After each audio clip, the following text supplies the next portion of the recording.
Hello everybody, this is Brenda with Team Puerto Rico at DNAngels with the client's story. Now this client approached us because she had gone to 2 previous search angels with companies that will remain nameless, and the reason because of that is, well, they didn't solve her case.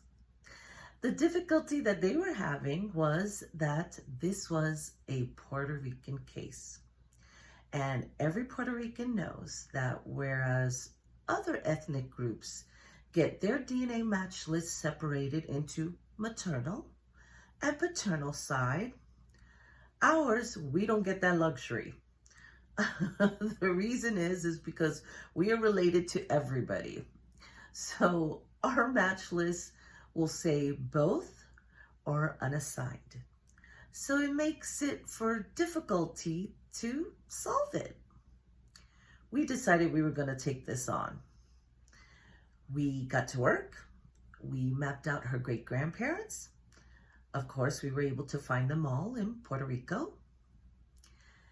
Then we hit a little snag. And the reason for that is every Puerto Rican knows that when they start immigrating to New York, you kind of lose them. And the reason for that is because New York does not allow us access to all of their public records. So it can make researching in New York a little bit difficult. So we had to look at plain manifests to make sure that they did immigrate to New York or to Chicago and Philadelphia, like a lot of other Puerto Ricans did. And we were able to see that they did indeed fly to New York. So we started looking at the census. We were trying to find, these grandparents because we had already found the great-grandparents in Puerto Rico, but the grandmother and the grandfather had gone ahead and traveled to New York. Now, mind you, we didn't know the names, we didn't know the specific grandmother and grandfather. We had narrowed it down to the offsprings of these great-grandparents. And one side of the great-grandparents, it was one female. And then the other side of the great-grandparents were 3 men, 3 brothers. So we tried to go ahead and find where they had gone. So one census, we were able to find, one of the brothers. Another census, we found the other brother. But we could never, find these brothers together. And we knew one of them had to be grandfather. So we gave up that search.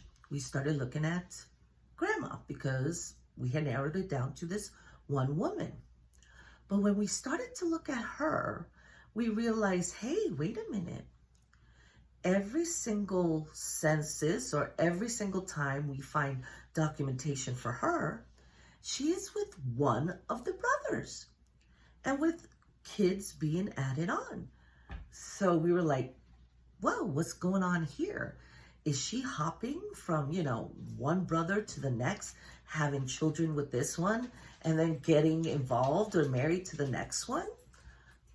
It did happen back then, but we wanted to make sure that that's what was going on here. So we looked at the men, and then an idea popped into our head. And we thought, could it be possible that these men were all the same man?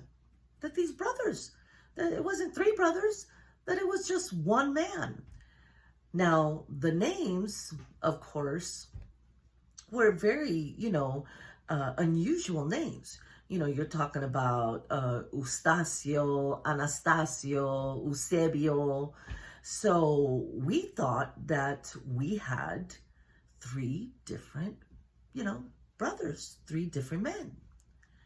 And as we decided to look at it like, what if we go ahead and just combine these three brothers into one man? Could it possibly be that people were just misspelling his name, not understanding what he was saying? Or maybe he was changing his name left and right. Who knows? So we went ahead and put him together. And once we started to look at that, we realized, hey, this makes a little bit more sense. So one of the children from this grandmother and the combined three men was a DNA match. She was one of the daughters. So we had our client approach her, and actually was her granddaughter who had gone ahead and taken the DNA match. So we had the client approach this aunt, and we told her, your granddaughter is a match, and if you can go ahead and take a test, it will go ahead and prove, whether you are an aunt or not. So she did go ahead and take a target test, and turns out she was the aunt, or aunt, if that's how you want to say it. So she started to goad now the brothers that were alive, because at that one time there was 4 brothers. And so one of these had to be bio dad. Because remember, the 3 brothers we were talking about is grandpa. And grandpa and grandma had 5 children. And one was this aunt. And the other 4 were either, bio dad or bio uncle. So she goaded, she maybe not goaded, but, pushed a little bit that the remaining brothers, one of them needs to step up and take a test. Now, one of the brothers decided that he would like to meet the client. They got together to discuss, hey, how have you arrived at our family and know that possibly one of us could be your bio father? And when they met, he fell in love with the client. He fell in love with her children, and he started to already call himself grandfather, right? Abuelo. So he took a test, and turns out the test came back and he is the father. So he was already calling himself grandfather, obviously, because maybe he recognized that at one time he did have a relationship with, her mother. But what was really amazing is this is a case that happened a year ago. And it took that long to convince this man to go ahead and take a test.